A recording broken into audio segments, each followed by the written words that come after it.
What's going on? You're watching Unboxing Thursdays. Tonight, my guest is a very talented artist and collector, and we're going to open up some toys. You will see us at the Action Figure Comic Con this Saturday, January 31st, at the Canadian Japanese Cultural Center or the Japanese Canadian Cultural Center.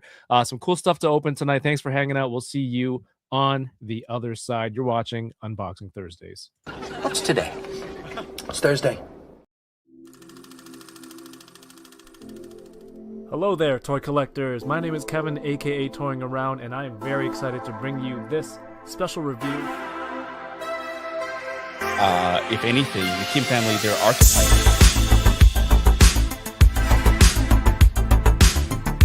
Which is sad, but not always a bad thing. I'm okay. I have one. Do you see all the name? Let's try them. Let's still try.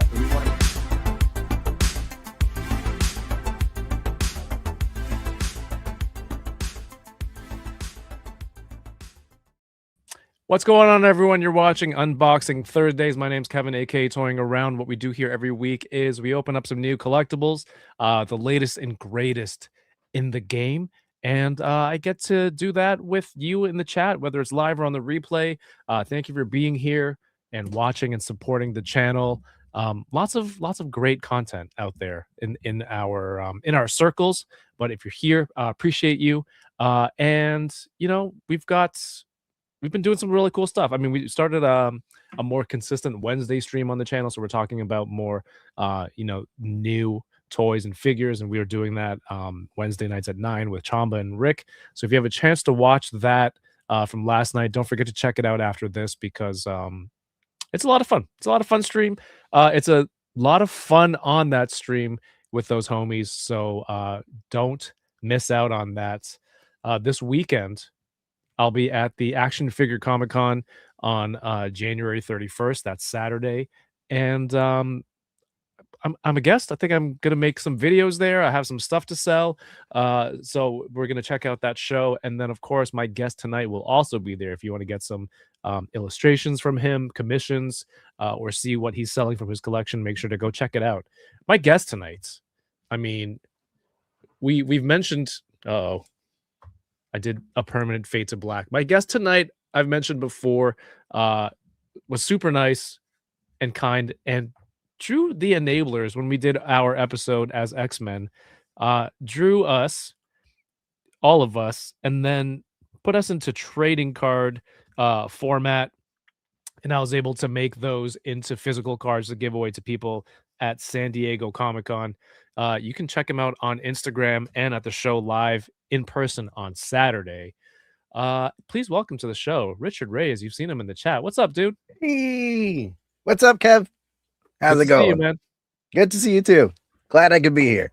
Yeah, man. These have been like whenever I gave these to people, they were just, they would just cycle through the cards. The feeling of having these tangible cards in hand, and then just and then kind of like focusing into the artwork itself. It's awesome, man. Just want to say again, thank you so much for these. Oh, it was a pleasure. As a fan, and you know what? We were on that X-Men 97 crave, and you guys did that live stream dressed up. I was like, oh no, I can't not let this not be drawn. I gotta do it. So for me, it was just a fun little side project, and oddly enough, it's turned into an actual commission thing that I've been doing for the last, I think, year now, but it's kind of been like soft launched within the last 6 months. Usually when I go to Wayside Comics here in Newmarket, Omar, he has me as his resident artist because I live in the area. So essentially he and I coined the thing that I do, which is I heroify you people.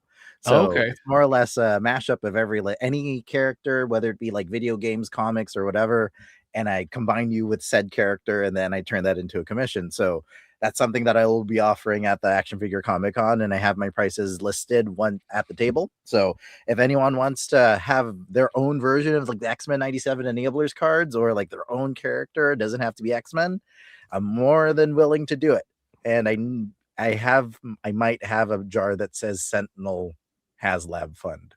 Possibly. I mean, stuff like this is important. What you do is important, because I think that's a really cool thing. Instead of people just going like, choosing an AI thing and turn me into a superhero, it's like give me the prompt. Yeah. No, give Richard a prompt, right? Go follow his Instagram. It's posted in the YouTube video description here. But like an actual artist will be able to do it for you and understand the characters and what you want to put in there. That's important. It's important stuff. Don't use AI. No. Go go check out Richard. Um Real quick, I want to say what's up to the people who are in the chat tuning in tonight in person. Always grateful for the people who take time out to be here. We have Video Power Gaming who's unboxing the Mondo, Winston, and Sandman tonight. Thank you for tagging me on Instagram. That's awesome to see. Dom Muciciaro is here. What's up, dude? Wing or lose? Josh Brown, Mr. Ryan Clark, D Sertle, who will be also there in person Saturday. I said win or lose. Sam Rock, good to see you. Of course, Bat Force Grumps, thank you for your support, dude. Good to see you again. Sonic Rockman X, it is unboxing time. It is unboxing time. I should start off the stream like that. It's unboxing time. Chop, like judo chop an action figure and hopefully not break it. Toys TNT is here. Toys for Taco. Taco is he started a new series on his Instagram. Make sure you go check that out. Support another good friend of ours, good friend of the channel. Love Taco. Yes, and another very talented artist. Chris Babinski, good to see you. Chris, did you get your the prize yet? I didn't check your tracking, but I hope it got there safely. And then Justin B and Plamo Warrior. Hello. I need to. Yes, we'll talk. Hey, but Richard, thanks for being here. We've got an event coming up. I want to talk about what's happening there, but also, for yourself, what are you into collecting? We see a small sample. I'm assuming small sample in the back, and it's mainly DK's love. It's the Transformers. That's what more or less got me into. Oh, you collect frustrating me. That's DK's love. Yeah, there it is. These are all Transformers behind me. I've been collecting since probably 2008, I think. So yeah, I've been collecting all the new stuff. Like this is my oldest collection. I think Transformers animated from 2007. So getting those for like Christmas gifts and like the Bayformers and all that. And now I've kind of been trying to collect all the cast of Generation 1, but I'm also being picky now because I don't think I need every character. I've learned there's just way too many, and if I go, I'll collect every character from every season, my wallet will just continuously be empty, and I need money for art supplies. So I've been trying to focus on selling the art more than buying the toys. But yeah, I collect Transformers. Something that'll be unboxing. I got my Marvel Legends. I got Cal. Ooh, got Cal in box again. So he nice will be brown suits. Yes, I got the two packs from Hasbro Pulse the other week. Everyone got concerned because they saw a big box, and I was sending a very caffeinated Richard video of me opening it, and they thought, "Did you get the Sentinel? I'm worried for your wallet." I'm like, "Nope, not yet." But I have to have it in stock there. They do, I think so. Oh, it's about 300 Canadian though, so that's why I'm like, I can't just justify it right now, but. It seems to still be available, and like I just keep tracking it every week, and I'm like, is it still there? Do I want it still? Do I need think food? You should before because once I don't know. I feel like if it sells out, and then I that's my second time losing out. So is there enough demand that they like do another production run of those Sentinels? Who knows, man? It might even go higher after that. Yeah, especially with season 2 coming out this year, right? So yeah, you want to get ahead of that. I want to get it ahead. I just need at least one. I know I told myself I'll get 2 because my main thing with the animated series stuff is anything from Spider-Man the animated series. If it appeared in the show, that's the Marvel shelf. So, but yeah, X-Men 97. I have a bit of Black Series, but I'm offloading a main bulk of the collection, so I'm just keeping certain characters and whatnot. Yeah, but too. That was the last one that I started getting. Like I started collecting because I used to work at Toys R Us. So Transformers, Marvel Legends, and Black Series, those were like my bread and butter. Those were the top 3 toy lines that I were collecting. So now it's kind of like, yeah. I a long time ago, I also worked at Toys R Us, and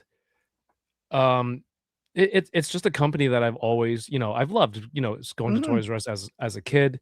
And it's always, and then as an adult, and then I know it kind of went bankrupt in the US. Yep. And then I was always happy that, like, we still had it here, and I was Mhm. able to do some of those toy hunting videos with, like, in collaboration with Toys R Us, which I thought was like it was so cool just for me to be able to do something like that. And then now to see, I feel like every week you hear about There's another another store store. closing. If it's not in our province, it's It's somewhere else somewhere in else. Canada. Um, and over the years, it's just been kind of a downward spiral. Things are Yeah. priced crazily. Um, the stock has not been great, No. and it always made me sad because we'd have friends in the US who'd be like, "Oh, I have kids that have never even been to a Toys R Us. They don't know what it's like to Oh, walk in to a giant giant toy store. store, like a grocery store size Oh, space, and it's just all toys." And the way it's going now, here in Canada, I feel like it's going the same way. yeah. And it just seems to be, in my opinion, obviously as an outsider, like, I don't know, poorly mismanaged. I hear some Yes. retail spaces owe owe the landlord a lot of money, their stores, and they're just shutting down. Yep. Like hundreds of thousands in back rent. So It's it's really crazy. sad. Like with my coworkers that are like my friends that are still there, like the one in Newmarket, I've known these people for like since 2015, 2016 was when I started working there. And most of them have been there most of their lives. There's one guy that's been there like for like the 35 years that they've been open. And now seeing the signage and everything around, like it just is a gut punch because that was my store. There's pictures of me like playing the Thomas Train stuff when I was like 3 or 4. Like we Oh, lived wow. across from the mall, so since we didn't really Yeah, have it's so much good. growing up, there was just that was the place. So you would bring your kid there, play on the train set until they told you to get out. And then I got to work there as a teenager and then learn the ways of collecting through friends because I found a The community ways of through collecting? collecting. Was it Yeah. like, did Obi-Wan Kenobi teach you Oh, the "I I will had show an you the ways Obi-Wan. of collecting"? It was bad because I was just a teenager for looking for a part-time job, and I don't know if me collecting Transformers got me the job because I got hired right before Black Friday, and I saw a sale of I think Transformers, that was just a matter of, like, we need bodies for Black Friday. and then all of a sudden, like I had my bag, and it was like $5 for a Transformer, which is like great for that price back then, but now it's like $30 for that one. But I was like, okay, I'll see if like I never got the hear back for the interview because when I applied, I don't think they had like applications. I just dropped my resume and I heard nothing for like 2 3 weeks. Right. So I was like, I'll go double check. I had a classmate that was like, hey, I think we're still hiring, so just go check it out. And I walk over, I take the bus to the mall and I bring my resume. And then all of a sudden, I didn't realize I was in an interview. I was so scared. I was fumbling it up. Whoa, nice. But by the time it ended, he's like, okay, well, you can probably start this day. We'll put you in orientation. I'm like, oh, I'm hired? On They're the like, yeah. spot. So I literally got trained the Wednesday before Black Friday and they threw me into it. So if I didn't sink or float, I was gone. But they ended up liking how They I don't care. was. It's They just a don't care. body. Did They're you an extra ever see person. Hayden Christensen there? I missed him twice. Yeah, You you have missed him? no Do you twice. do you know a manager named David? Yes. David S. We'll just say David Yes. S. Okay, yeah, I used to work with him, and then Oh, he went up there. really? Yeah. So I was up, I think it was the time the Black Series role play Yes, Darth the Vader Vader helmet helmet. came out, Yeah. and I think Hayden was in the mall. Yep. I don't know if he was getting that or whatever, but then, like, I know, David got it signed that day, like, He got it on the signed that spot day and a in the picture. store. Yeah. I was always so jealous of that. So I think he He lives up there, right? Or close to there? close. He was with us for a brief time. He was one of the Obi-Wans that showed me the Black Series stuff because it was right when Black Series was taken off. No, So, not David, Hayden Christensen. oh no, yeah, Hayden lives near. I think Yeah, I he don't has a yeah, farm. David Sorry. Who cares about that? He's not Darth Vader. No, but Okay. yeah, I got a message from a friend going, "There's a guy named Hayden Christensen here," and I literally dropped my phone screaming, "Darth Vader is in the store on my day off. What the That heck?" And he's like, sucks. I'd be so bummed. and the worst part was the second time it happened. A little anecdote. Um, I was a customer service associate, so I was the guy doing like returns, and I was near the parking lot. Yeah. And my break for some reason just kept getting delayed and delayed because there was no coverage. The moment they send me for break, I get word that Hayden's in the building, and I didn't want to be a creep and like bum rush him to get a high five No, from you creep. Anakin Creep away. Skywalker. I was so angry. And what was funny is one of my managers, Dixon, I think he was getting something for his kids. So it was like a big box. So they did a carry out for him and brought it to his truck. And the manager Dixon went on his truck. He was like, "Hey, Hayden, got the high ground." And I'm like, "You motherfucker." Oh, I'm sure he doesn't get tired of that. But yeah, I bought a Black Series Anakin Skywalker in the hopes that if I was still there, if I got to see him, I got it signed. Because David got lucky. That's right when they started doing the Black Series helmet. So he had one in his personal stash and then was able to get it signed and a picture by him. And I wondered if because I don't think he purchased it yet before he got it signed. So it was like new product from the truck that he got signed with Darth Vader. And I was wondering if the management was like, we're going to charge that up more because he got it signed by Darth Vader himself. But yeah, no, I really wish that I got to meet him. Like the second time really hit me in the head. I was like, damn, the one time I wasn't working, second time I was. And I was like, but he is in the area and you never know. But I feel like he probably gets swarmed now since he's in more of the newest stuff. So it's like since he's in Ahsoka and Obi-Wan, for he's sure. probably more recognizable now.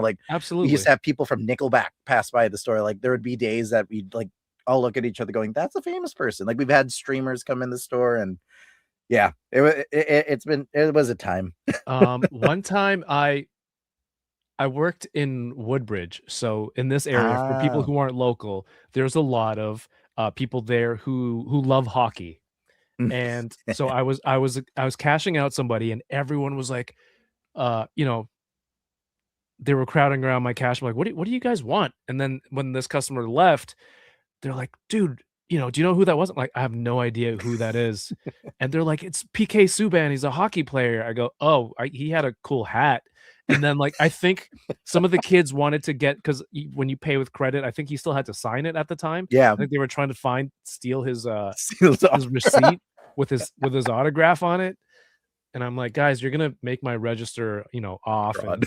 And yeah, fraud, dude. Toys R Us is an experience. It is. I kind of miss like in-store events and giveaways, Lego building events. It's such an experience. My kids are older now. Like they've been there. When I had closer stores near me, we'd probably be there every weekend. Mm-hmm. So they kind of have gotten used to not going. No, it's just a bummer. Our good friend Chamba is here. What's up, dude? Again, go check out Chamba on Patreon. Go grab his new comics and watch. Yep, Mega Man. What is it? Number zero? Mega Man X number 0. Yes, in stores now. And Street Fighter Elena. Mm-hmm. We have Johnny Cock here. What's good, dude? Torensu. Good to see you again. Of course, Brad Harper. Battle Hop. I can't do it as good as Rick. Battle Hopper. And my good friend 796 Studios. What's up? Says gonna listen in the background while I work. If you haven't seen yet, go follow the homie 796 Studios on Instagram. He is making some really, really cool custom head sculpts for his character Rude Boy. And you can get them unpainted. You can get them in different colorways. And he's been color matching them with these Rude Boy figures from the Sexy Eyes figures, and they just look phenomenal. So love to see people in the community making cool stuff. What am I opening tonight? Thanks for asking, Richard. I'm gonna open. Where did I put it? So I've been kind of in back in photo mode today, because I got these 3D models from this 3D sculptor called The Glowing Ghost, and he sculpted these energy effect hands for Momo from Dawn to Dawn. And I've just been kind of tinkering with all the different poses that you can do with the hands. That's and cool. Taking photos with her and setting it up and lighting, because these are it's energy. Yes. So, would I have light behind it, over it, in front of it? Do they need to be translucent? Mm-hmm. So I've just been doing that all day, and things have been thrown around here. And then also it's just been a lot of fun. But I have this. I'm going to open this. This is another Plunderling's Plunder Beak. This is Berserker Cuervo. And this is an awesome line of figures. This one has a rope accessory to go with his sword. Um, so I'm going to be opening that. Nice. What you have the 2-pack, and what else? What else do you have to open? Well, in honor, because I discovered you through your boba live streams with Paul and Yoko, and Right. so I got this quite a while ago, and I was like, if I get a toy stream with Kevin, like I think Book of Boba Fett was what introduced me to you guys. So in honor of that, I got the N1 Starfighter that turns into Mando. Oh, in honor of Boba Squadron. Yeah. Dude, it's been cool because like I knew, your name was kind of like reoccurring in the chat. Yeah. Yeah. And then, I'd see you at different toy events here where there's people, and you would sketch, you draw Avatar the Last Airbender, and you draw Iroh and give it to Paul. You've done Wolverine for Cal Dodd. You've done a lot of different characters, like I think all the X-Men that are most local. of the X-Men, yeah. Yeah. I got to meet him at Fan Expo, which was amazing. So I have 4 more on my list, and I hope that who is it? AJ, Matthew Watterson, who plays Professor X again? Ross Marquand and Cyclops Ray Chase. So those are the 4 X-Men from my X-Men poster. Right. Because I got all of them to get it signed, and it was thanks to actually Allison Court. Because I'm kind of met Jubilee throughout my con circuit. She was just a recurring guest at almost every con that I was at last year. And we kind of became friends. So anytime that I got a chance where it's like, hey, I have stuff I want to give you guys, or she's like, oh yeah, just come over. It's like, don't worry. And then I would get like big comfy couch stuff, or I make stuff for them. Cause like for me, when I make the prints, like it is fan art, but I also feel like they'll do better with it. For me at like my mini table, like, it's kind of hard, but if I give like free prints, because I'm able to do that, like it's me just giving them a service. It's just saying thanks for like being the voice of my childhood. And yeah, for me, it's like the best thing that I can like share with everyone is my gift of drawing. So since I've been doing like conventions, like I've always given like the people that I get to meet a personal drawing, because that's like, it'll be one of a kind. It's my way of saying thank you. And more or less, it's pretty cool because it's an excuse to see them. And if anything like happens after that, like that's just a bonus. So it's been my way of networking with voice actors because I adore them so much. So yeah, it's been a fun ride. I had lunch with a mutual friend the other day, DK, and he told me that you do a little bit of voices. Oh yes, I did send him a couple clips. What kind of voices? And mind you, if they're Transformers, I will have no clue if it's good or not. I know, but if it is, I'm just gonna act like it's really okay. But don't take offense that like I'm overselling it. No. What voices can you do? Oh, he's lubing up the pipes. Here we go. Gatorade Zero, the not sponsored, the liquid of voice acting stars. But I think you would recognize the first one because Autobots transform and roll out. I know how to do the Optimus Prime thing because I've been doing that since I was like 8 years old. But who else is in my canon? Because I did try to do a bit of Magneto the other day. I was doing the bigot, ingrate, sycophant, worm, so small I could smite you with a step. Like that kind of thing. That's completely different. Yeah. From your regular voice. That's awesome. Yeah. And it's kind of been, I feel like it has to do with toys, because when you were a kid, you just bring these out of the packaging and you make them like fight or whatever. Like I've met Cal because of you, and we become friends over a certain, like within the last year. And when he does his Wolverine, it really sounds like this, but you add a little bit of Canadian, and yeah, you just turn it into. Nice, dude. Like, I think his favorite line is "You egg-sucking piece of gutter trash." That's usually his go-to at the con. You always picked on people smaller than you. Well, I'm smaller. Pick on me. And I have a video. I feel like it's somewhere. I need to edit it, but I go to Cal. The concept is like, hey man, rate my Wolverine voice, and I just go up and I just say morph in the voice, and then he's like, that's it.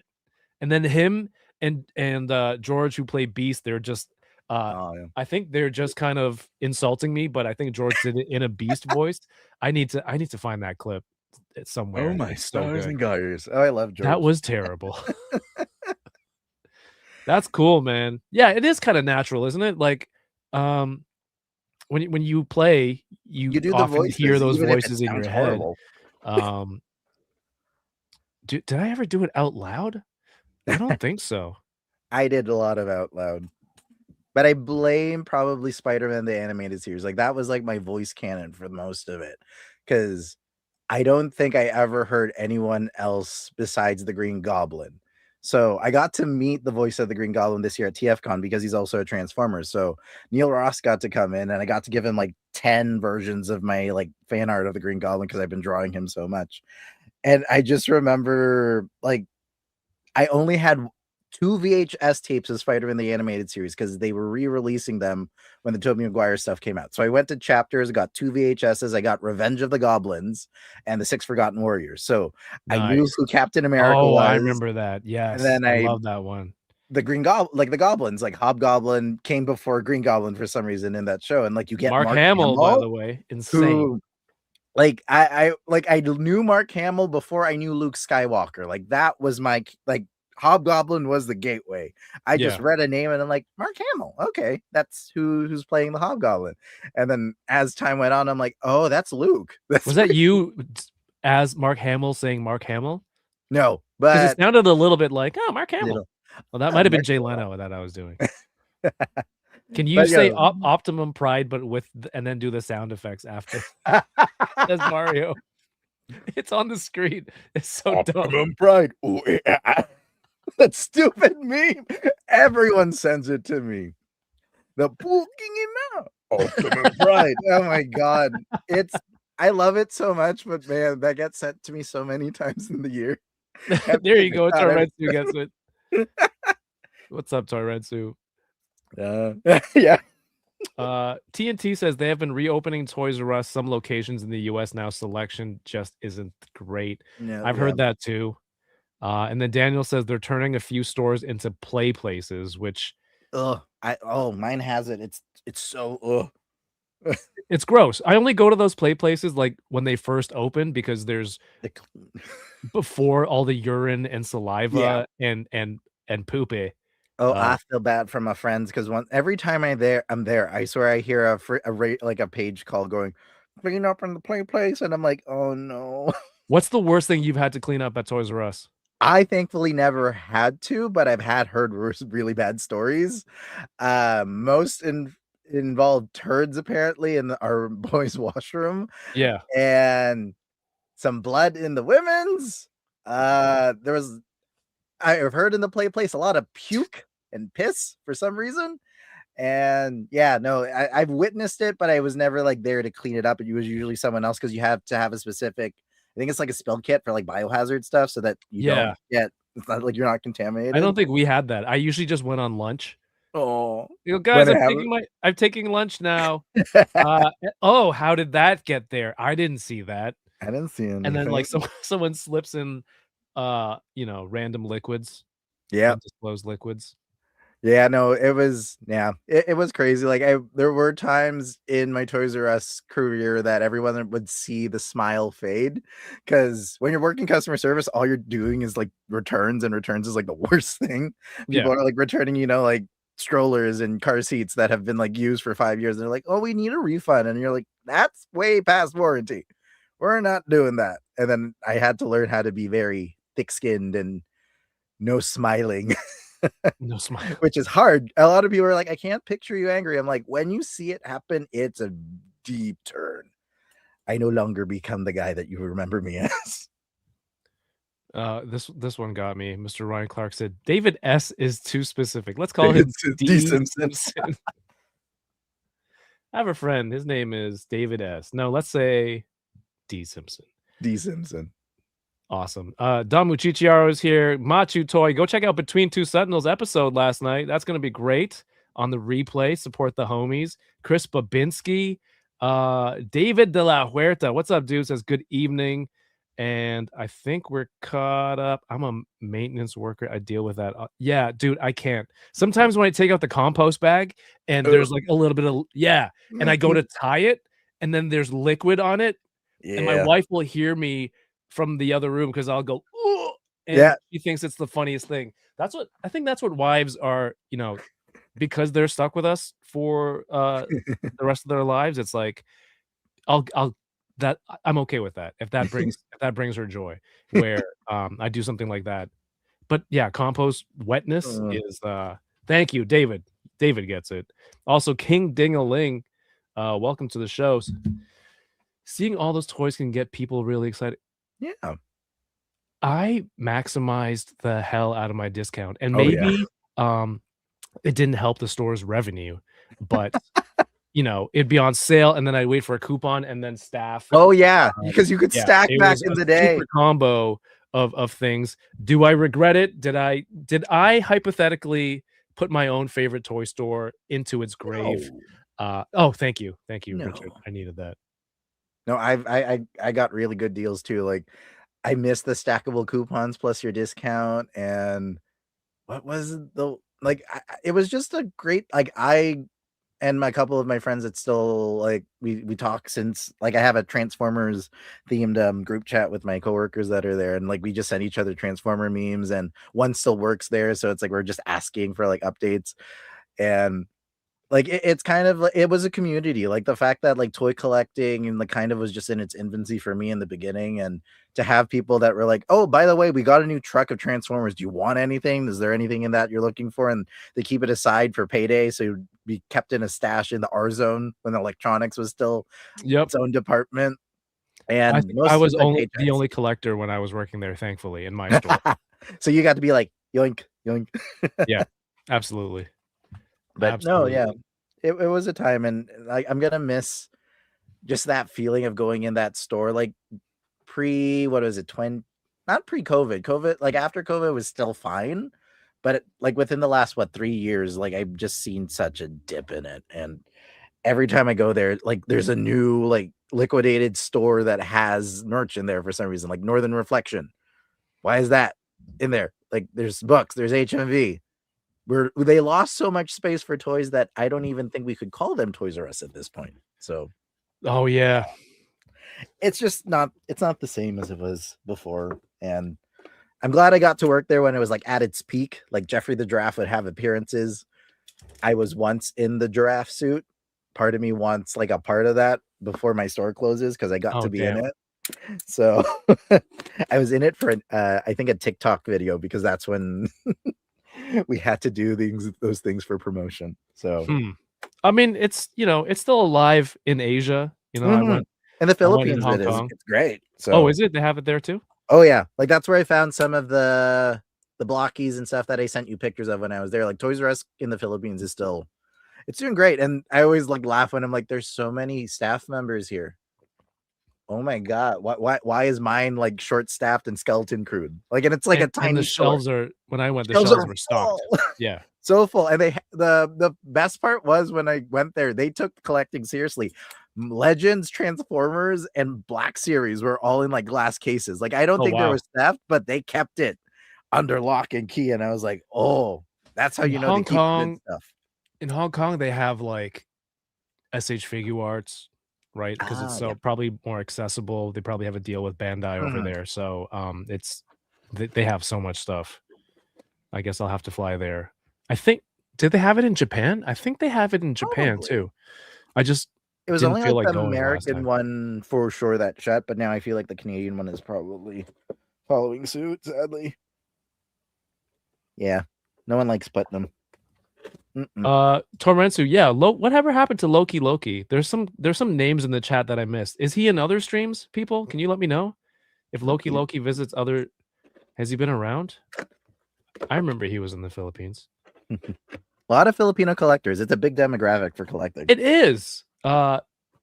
Especially here on the channel in the chat, on the enablers. There are several Filipino collectors, Yes. and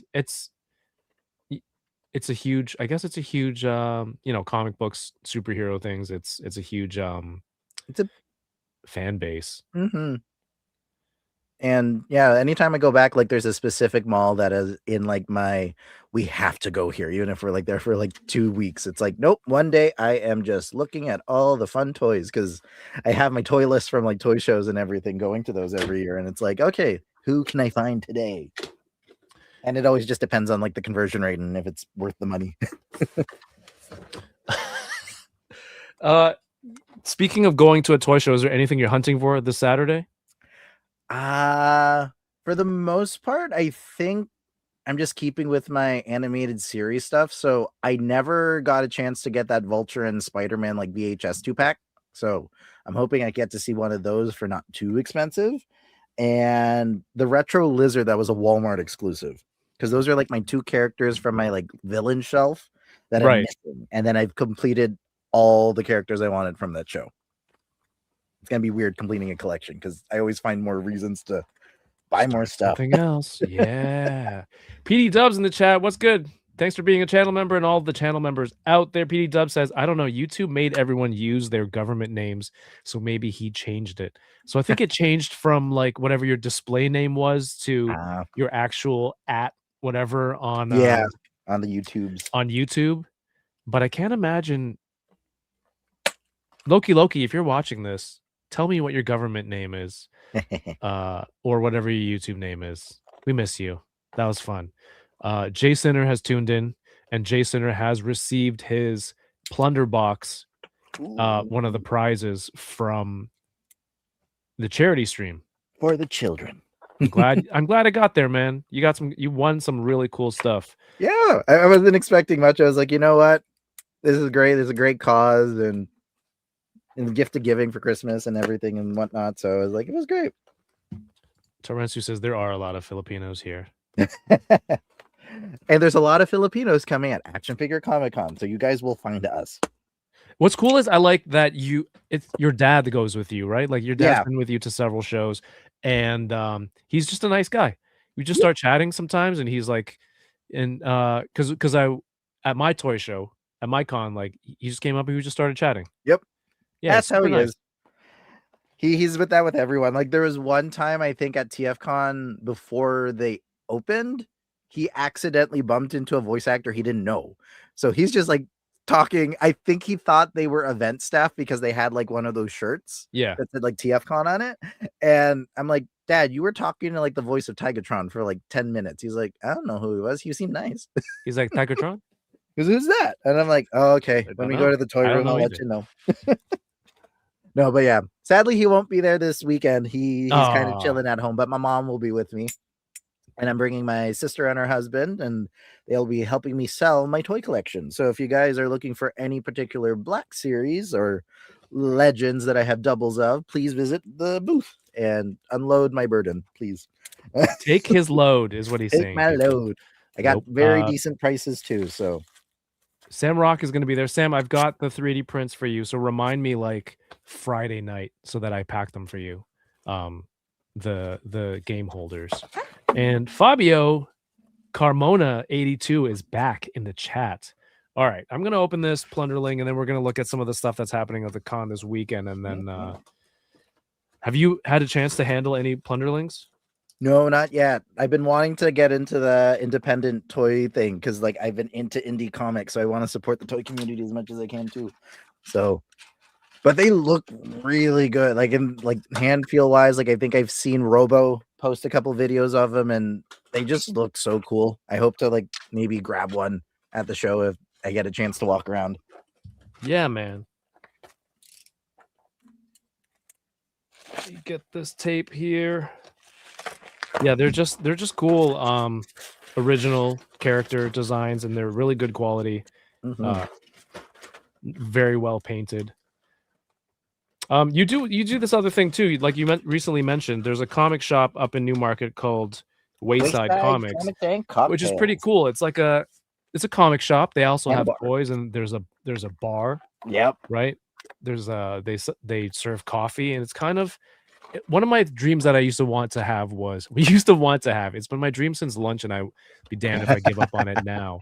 Was to like a coffee toy comic shop. Ooh. I think that's what Just like Omar's that. concept was. It was for it because he used to work in a cafe down Main Street, and then I think at one point he's like, "I want to just do this thing for me," and he ended up buying that place in Newmarket, and he's been open for the last 2 years, and I've gotten to be really close with him, and mainly because I'm local. Like he like if there's any creatives in the chat that draw or have like events or things, like they have a podcast called By the Wayside Show with Jordan Millbrook, and he's more than willing to, like, if you DM him, you'll be able to have like a small feature episode that usually premieres on Sundays, and they're just very warm and caring people. And Jordan's going to be there at the show interviewing people and guests, and he's rediscovering what it is to be a toy collector. And I was like, I'll show you the dark side. And Oh, he was you're like, gonna reverse Obi-Wan him. oh yeah. I'm like, I'm gonna make sure you spend all your money and your wife's gonna hate me.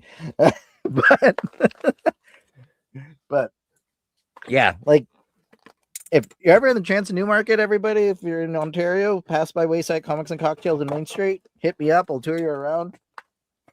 And yeah, they're a great place. I go there to just draw and like be creative because you're just it's chill. surrounded by all those like action figures and toys and stuff. And I've started writing my comic book. So hopefully, like when the time comes, I'll probably have like a launch party at Wayside, and it'll be all over socials, and I send it to everybody, and they can get my OC's debut in a indie comic made by me.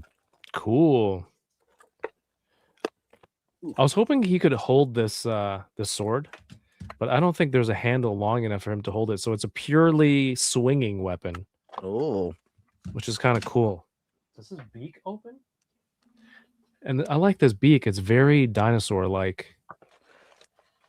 Oh, that's cool. Right? And look at the gradient paint on this. Like the it goes from the dark to lighter. the yeah. Yeah, man. They're so well done. Just don't know how to get this open. Okay. Damn. He's got his little helmet here. All right. I thought these were magnetized. Oh yeah, it's magnetized.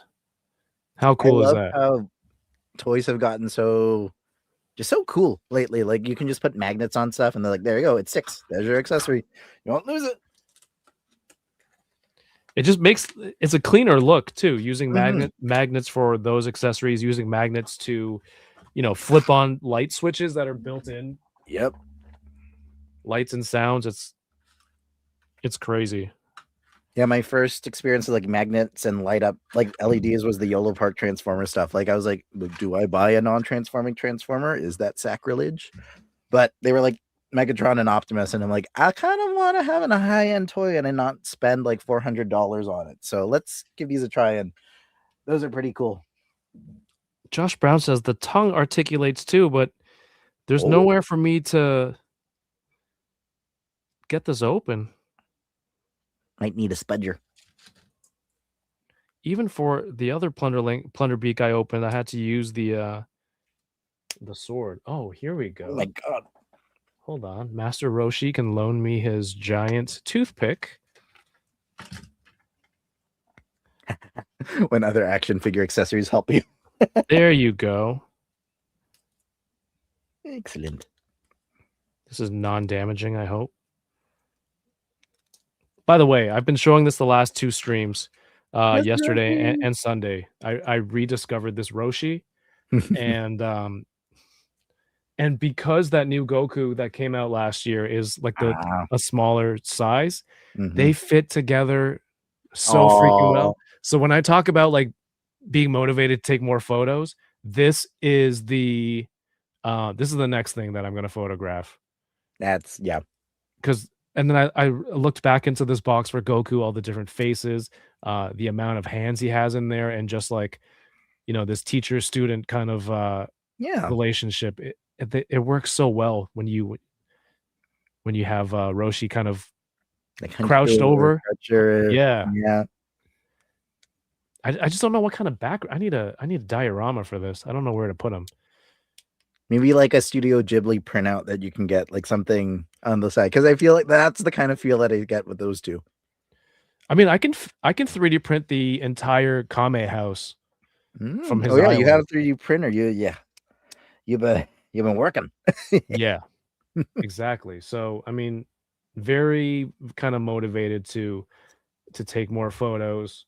And this is what the best feeling is, you know? And then It there's like the is. blocky Saint Seiya. Mm-hmm. Is there any figure that you've collected recently that makes you wanna to draw it or kind of put you Oh, in that same mindset? You're like, "Oh, this is cool. What if I drew him in this pose?" granted, I what was funny was when I started collecting, I was going to school for art and I didn't know what human anatomy like figure drawing was, so I did use like a couple Marvel Legends that were like skin tight suits, and yeah, the anatomy was not correct for those.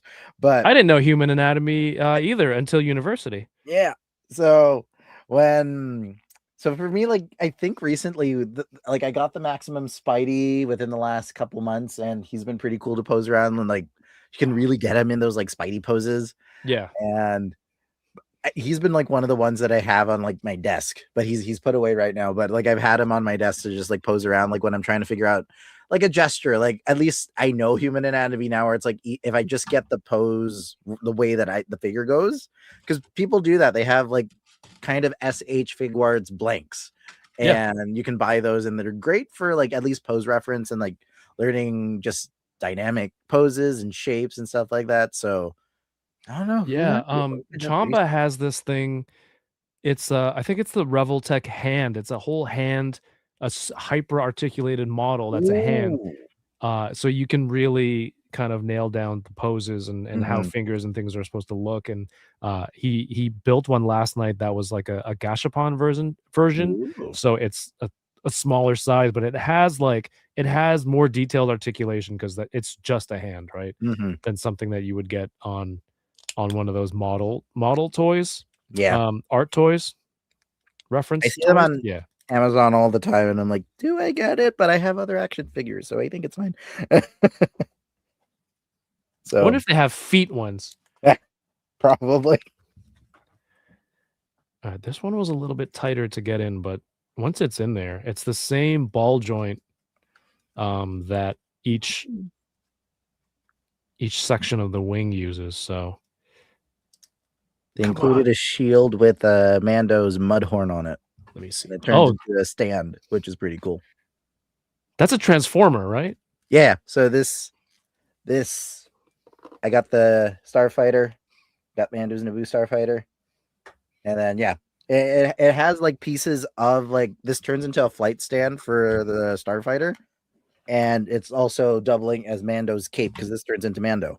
So I'm gonna try to figure out if I can transform this without instructions because that's usually the way it goes.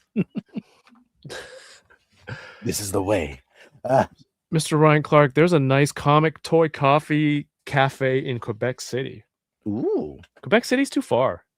yeah, it's too far for us. Long I drive, think I drove to Montreal, which was 9 hours. decent. I Montreal's think. close. It's like 5, right? 5 and a half. And then you can go from Montreal to Quebec City, but then that drive from Yeah. Quebec City back to Ontario Oh is yeah. is Ooh. basically the equivalent of us driving to New York. Yeah. So might as well just go to New York. All right. You can take a picture.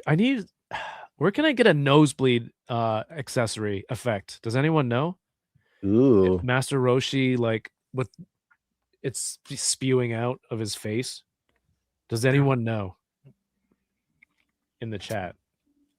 There on Amazon I saw like something that was like I think it was like puke effects. Like it was just like a random box of accessories. I just don't know the name of the company that did them. Because I think they did blood for him too at one point. Was it the arcade? I have them here. It might be. Been a while since I've seen them, but I don't. But those are more like slashes and gunshot type things. So more. Was it super action stuff? I think so. Maybe, yeah. Yeah, this is the vomit one. It's the vomit one, right? So. Oh, I forgot I had this boxing glove.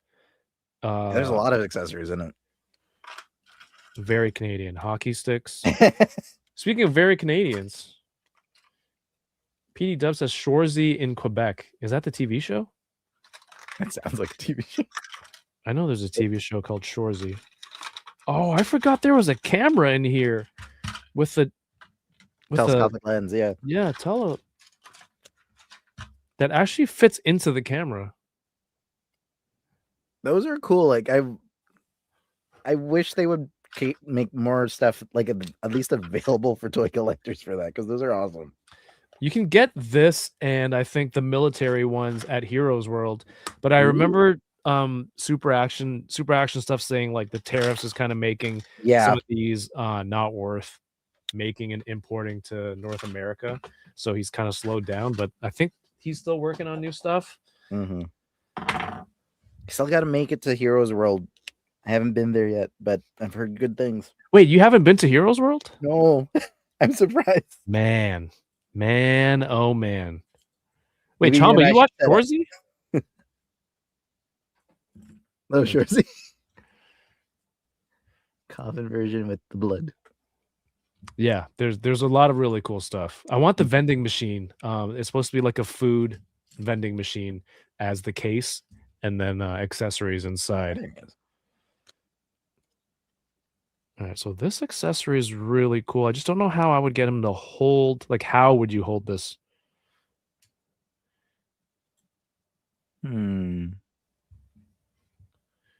Yeah, I had him on the show. Super action stuff. Thank you, Dom. Thank you, Jay Sinner.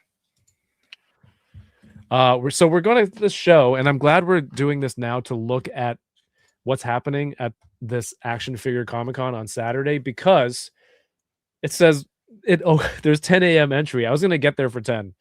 So maybe I should get there a little bit earlier. There's tons of vendors. I don't know how they're going to fit it. Yeah. I there's a lot. I'm very interested. I'm very, very intrigued to go see Tricky Digits and see what he has, what artwork he has for sale. Because dude, look at some of this stuff, man. Ooh, those are amazing. Yeah, Daniel, 9:30 now is not too early. Better set the timer for 9 a.m. arrival.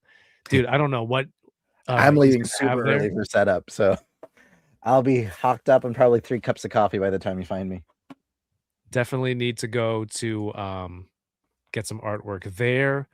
And you know, hey, it's you, CJ. Oh, I hope CJ can make it. I haven't seen him in a while. There's a lot of guests. I think there's like a food stand. I know there's a food stand. There's a ramen eating contest at one point during the show. There's a ramen eating contest? Yeah. I think it's a part of one of the things from what I remember. Me and Dan, when we live streamed a couple of weeks ago, that was one of the things that I was like, there's a ramen eating contest? What? Damn. Where is it? It should be in maybe exhibits or programs. Oh, they have a big and this is cool for like toy photographers. Oh yeah, the dio builders. They have like a giant diorama city set up with all of these people contributing to the display. Bought a couple things from Figgy Smalls. I might try to hunt him down. But yeah, no, it's great. Like I recognize so many of the names from like that they got, and I'm like, I just can't wait to see everyone. Like even if their main concern was like the weather, because we are in weird times right now, but I feel like even with the guests and the people there, it's just going to be a fun time. And it's a longer show too, because it's from 10 to 7 p.m. and most of like toy shows that we go to, it's like it's done at 6 or 5. So it's usually 4. I don't think I'm gonna make it till 7. That's for sure. There's cosplay. Yeah, this is looking to be a very there's industry panels. There's gonna be live sculpting, I heard. Like it's just a very fun show. Like this is the first time they're doing it too, so I feel like they gave us like a mini San Diego Comic-Con essentially, with like a more focus of artists and creators and toys and action figures. So I really hope that I know they're planning the next one, so I'm hoping that this one's a very big success for both Jay and Dan. So, Oh, I'm on a panel nice. apparently. At 4:30 to 5:30. This is it's a good thing we did. I mean, I gotta Where's give Danny Kevin? a call. Where's Kevin? That'd be funny. He said he was gonna be here. Hey, Dole, what's up, Dole? Has a lot of thirst trap cosplay guests. Should be a good show. That's one way to get Dole through the door. And Sebastian Gomez Toys, what's up, man? Yeah, so like when I did my like when I started my toy show, I wanted to be able to get people that I know who are making cool stuff and making toys together to do something like that. But like traveling, I guess, to and from in and out of US is very volatile right now, that I'm like, I don't think that many people from out of town would come to make it worth their while. But I'm still gonna do mine. I'm still gonna do mine in April. Yay. And see how that goes. Count me down for a table. It's non-negotiable. I'll be there. As long as your dad comes to hang out. Yeah, Dad will be there. Oh no. And the thing is, I know so many Kevins now. Like anytime I mention Kevin, like his ears like perk up like a dog. Like, Kevin for the toy. I'm like, no, I have another one. He's like, oh. Oh, I didn't know we were friends like that. Anytime I'm like Toy Kevin, because there's like Art Kevin, there's Toy Kevin, there's In-Law Kevin. I didn't know. Okay, man, I have to bring. No, Dad likes you. Right? Anytime, like that's why when we got to see you for the first time at like the first ever Towing Around Toy-Con out, and again, like I went there to see Cal. I got to see Paul for the first time. I got my TVC figure that I hope I can get signed. I have it in a safe spot. But yeah, no, Dad likes you. Dad likes you very much. And yeah, you gave me an outlet, like I say, ever since the Enablers card X-Men thing debuted. That was like last year, July, before TFCon. Like I've been on more of a consistent art trend, and I no longer feel like I'm an unknown artist. I feel known now, because especially in the Newmarket area, people know my name, and that's I'm awesome, talk of the town apparently, because my friends' parents that own like a hair salon talked to someone that was talking about a friend that met Lunette the Clown, and there's only one Filipino artist kid in Newmarket that knows Lunette the Clown. So I'm like, oh wow, I'm the talk at the barbershop now. That's fun. Okay. Oh, your barbershop topic. I made it. So which one of the Enabler costumes was the most hilarious to you? Huh. Kyle doesn't count because he didn't really try. He didn't have one. I embellished to the point of like he to just this wore day, glasses on. I'm still upset that he didn't. I don't know. He's like, I didn't know we were dressing up. I go, how did six other people know? Or 7 other people know to dress up? Someone didn't check the chat. Ironically, he's the one that checks it the most often and frequently. No, but you guys you really pulled it off. Like you brought your own like cardboard Professor X chair, and then you had the bald cap and everything. I know everyone wants you to bring that back. I gotta keep finding ways to do bald characters. I mean, Ryan bought a whole Gambit costume. Yeah, he did. You went full out.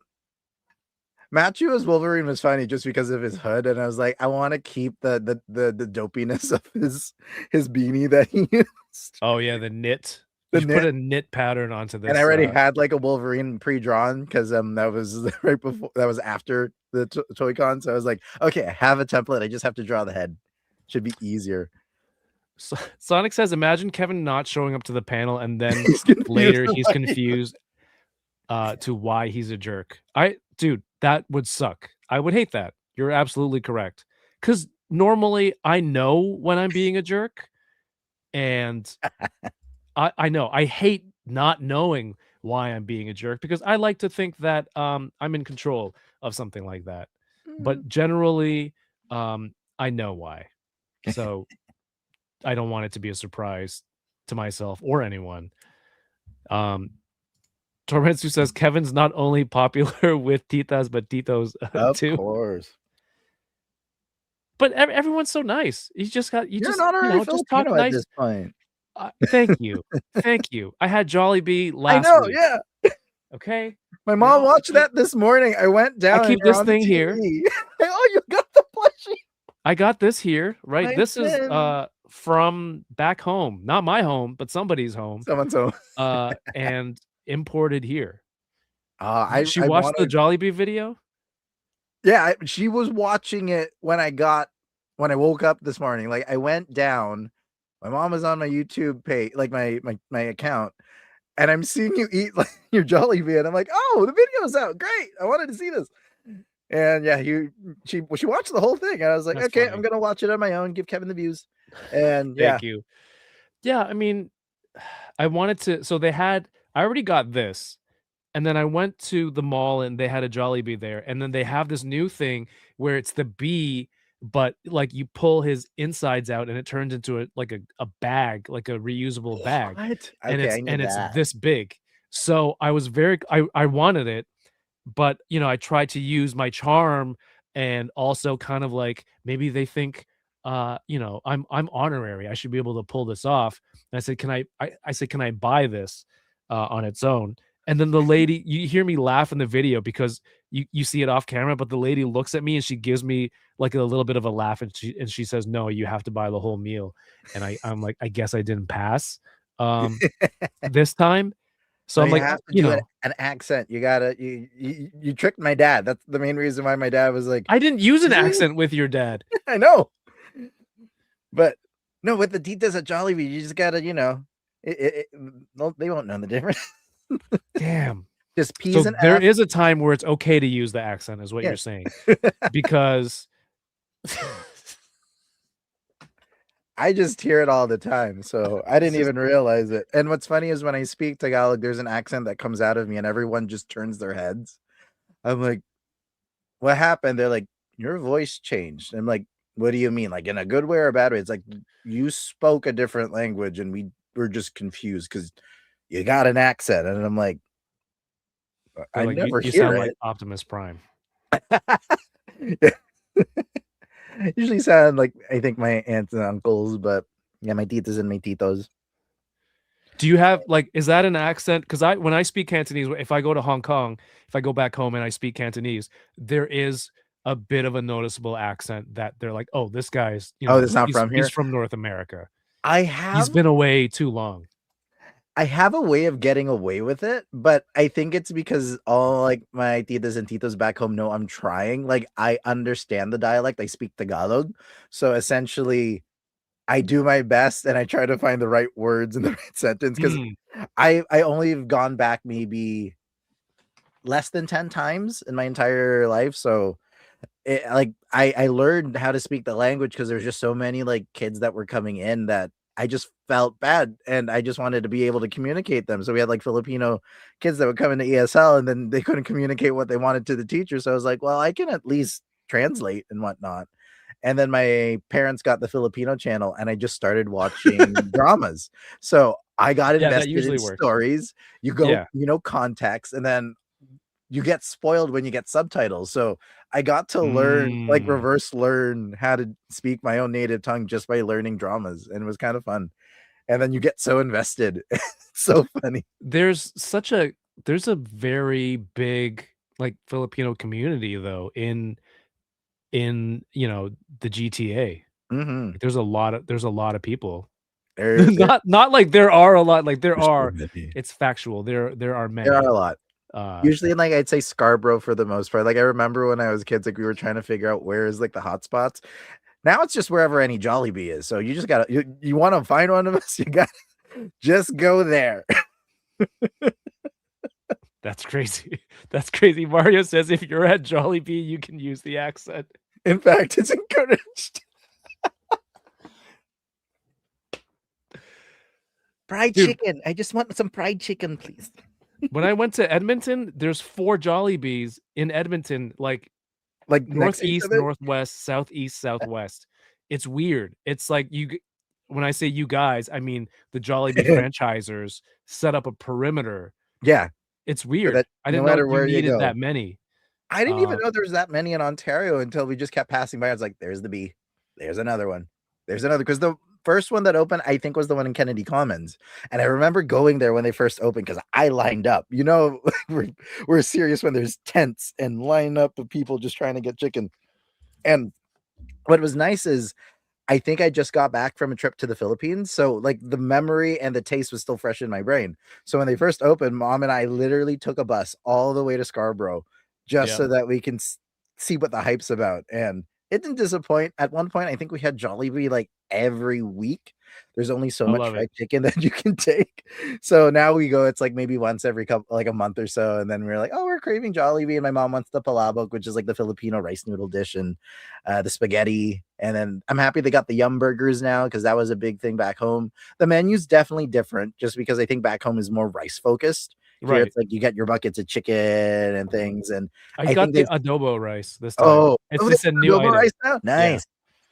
So no, for me, it was like the main thing was a taste of back home. And now that we have it, when we go back home, we are not really like, hey, we want to go to Jollibee first thing. That used to be the first thing, like right after the airport. Right.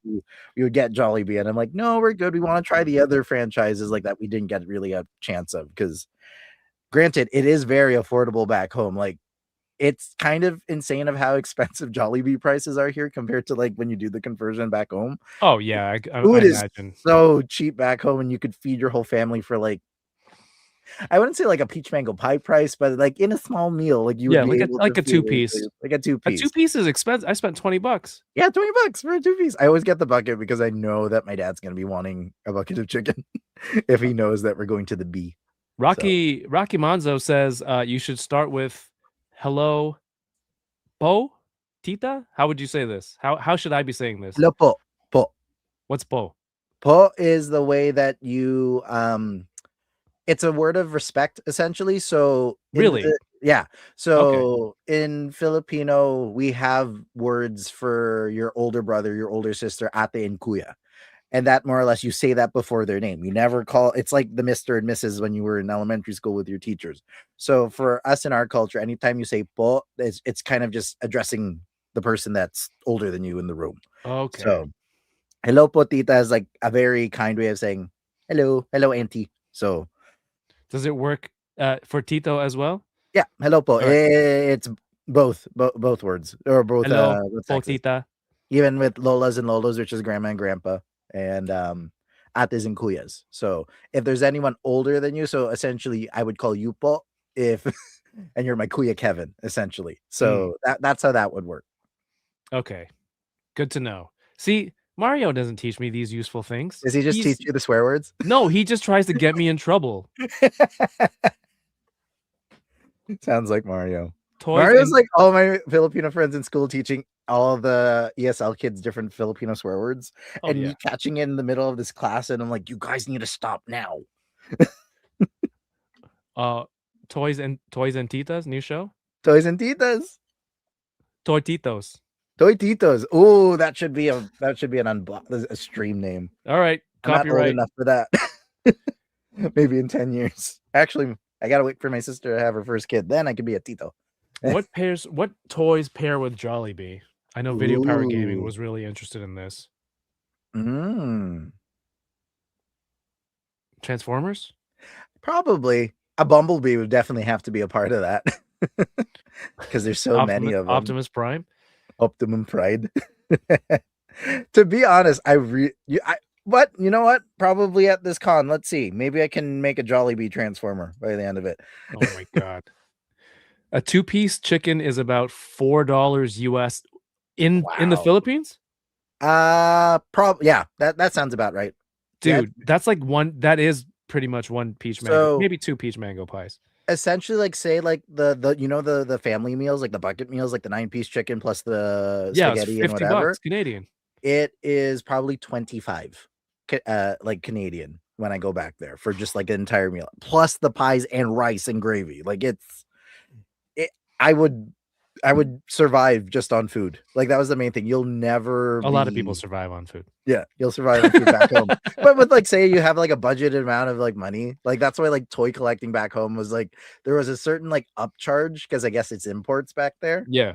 So anytime I was buying things, then I would do like I think it's the conversion rate was like 36 pesos for $1 Canadian. So I'd always like bring out my calculator when I was trying to figure out if I wanted to buy a certain thing. And sometimes it was cheaper here in Canada. So I was like, I'll just wait the pre-order. There's no need to get it right now. I know I traveled all this way.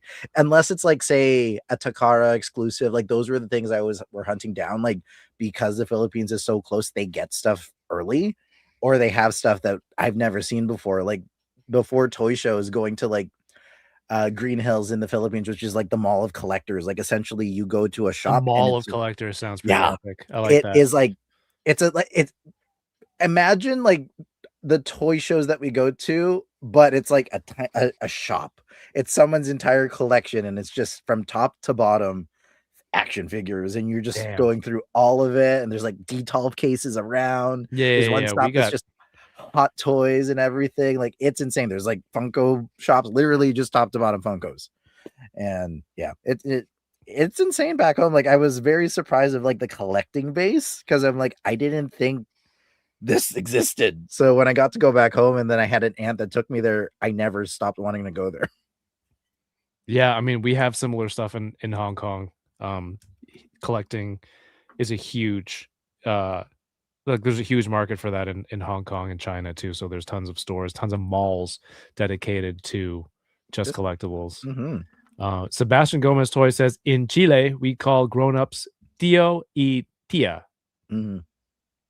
which is uncle and aunt. I mean, Chinese people do that. You know, my friend comes over, right?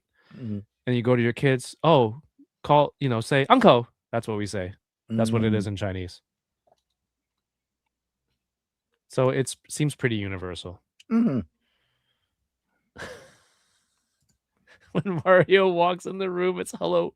I was trying to think of the punchline. Oh, Jay Sinner, you robbed me of it. Oh, that's so good. I was trying to think of oh man. Perfect. I gotta turn him into an ube pie. Grimace, but it's ube and it's Mario's face.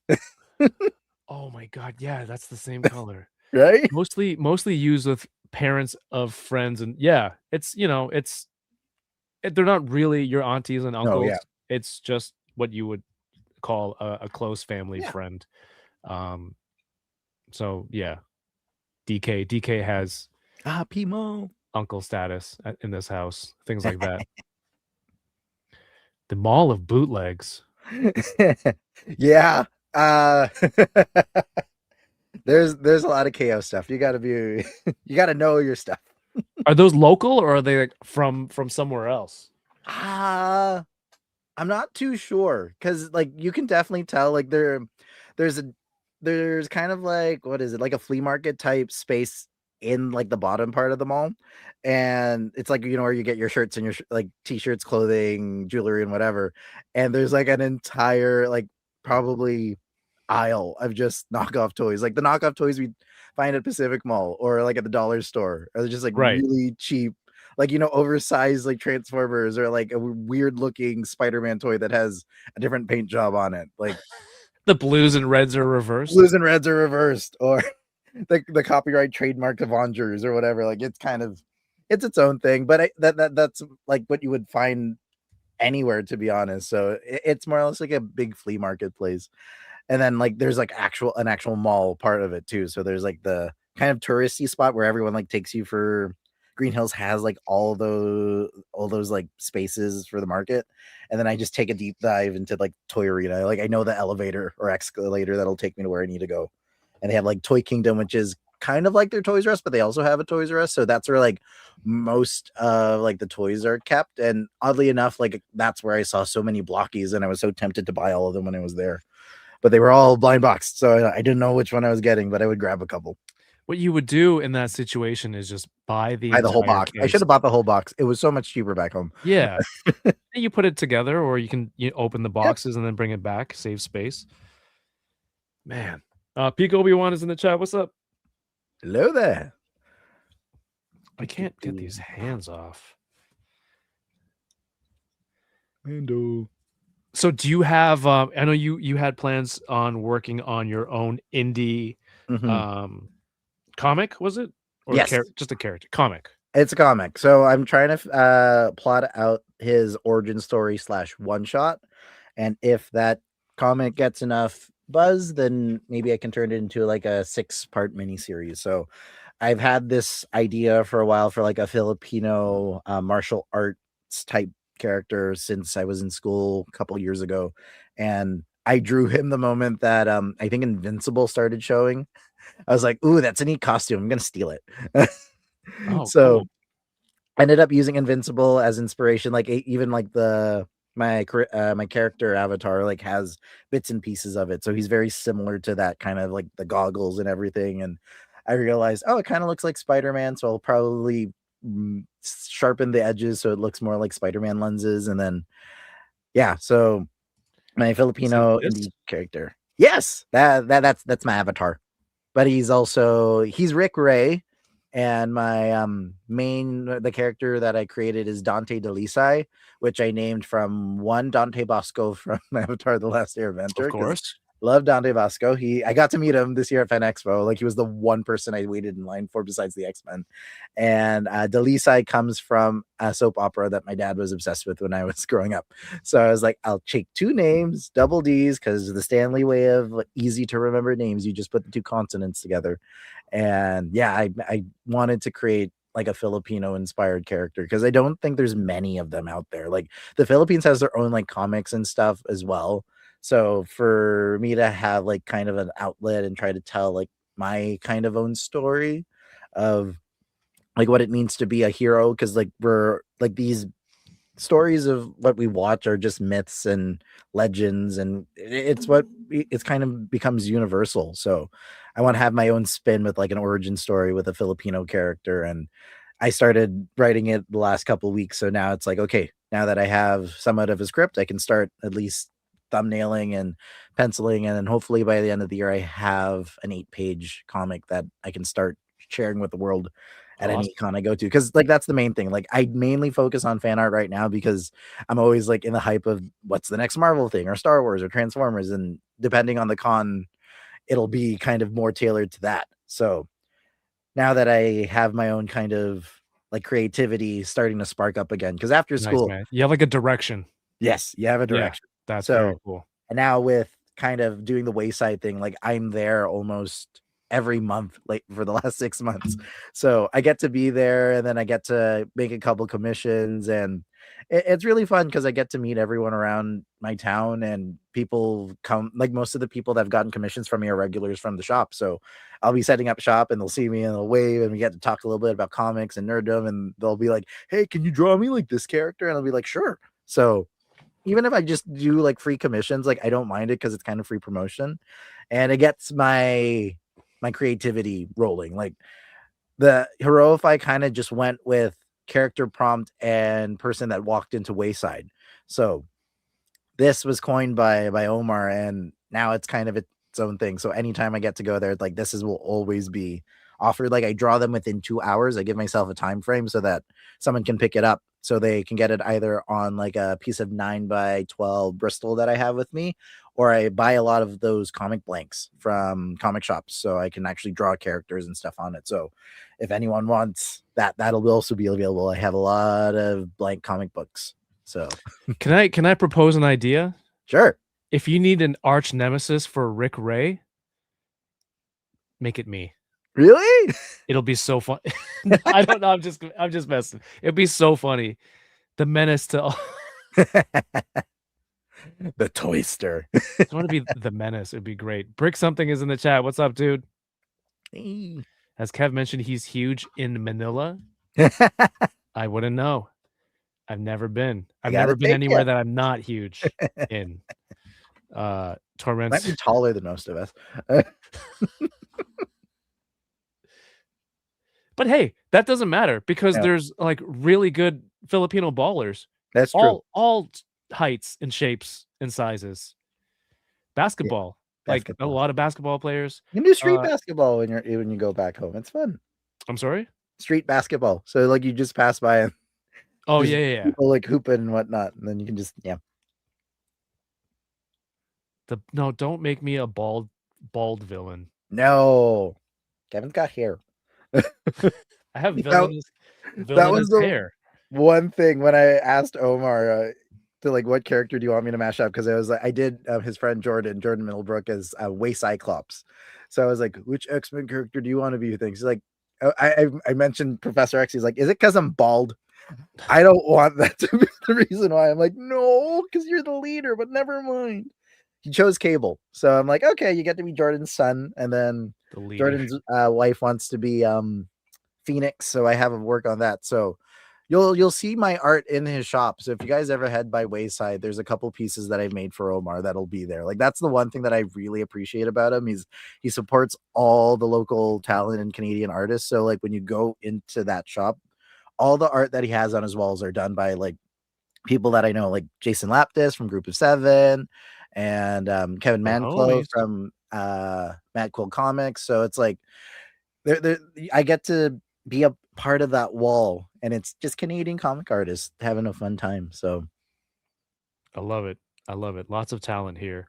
mm-hmm. This one, the Man Spider is. I have the original Toy Biz. Yes, and I know you and I had a Spider-Man. lengthy chat about. Do you open it?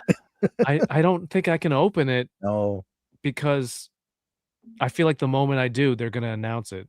I feel like that's always how it is with Hasbro. The moment you're like, I finally got a toy I couldn't get. There's like, here's updated figure with pinless knees and pinless arms, and you're like, why do I have this now? Do you guys think I should just sell my unopened one and then just pray that it comes out eventually? It's hard because I don't know, like, what could they reuse if they tool the parts for this? What could they reuse it for a Man Spider? It's true. Well, they got it'll be like a furry armed figure too. So in the ripped pants, depending if they paint the deco on like, or if it's going to be molded lines, it just depends on who sculpts it. I know, and then like it's a big character, right? So he's taller too, so you can't really reuse, battle damage Spidey or anything like that. No, but there's been a couple versions of the Man Spider. Like it doesn't like even with like the MCU stuff, like they'll just keep releasing it. They'll get their use out of the mold before they feel it's unworthy. But I would love a VHS 2-pack of Man Spider and probably Punisher, I'm guessing, because I feel like that would be the best 2-pack if they do those again. That'd be like a deluxe figure though, because he's so big. Is that your transformed? Here's Mando with his shield. He has his pew pew gun. It looks like that guy from Beast Wars. Which one? Dino. Oh, Dinobot? Yeah, because of the thingy. Yeah. Got to meet him a couple years back too. Scott McNeil's great. Dinobot. Yeah, he's fun. Knowing Hasbro venomized Spider-Man. Yeah, you never know. No. Sam Rock says, Rick, have you ever drawn any cartoon characters? Yes, and I've drawn. That's actually what got me into focusing on it. So, a little origin story for me. I learned how to draw because I got a teacher in grade 4 that gave me a how to draw Nickelodeon book. So I learned how to draw the Fairly Odd Parents and SpongeBob. And those were like the two things that I memorized how to draw, to the point how to draw was no longer in the vocabulary. Like I would just draw it straight from the page.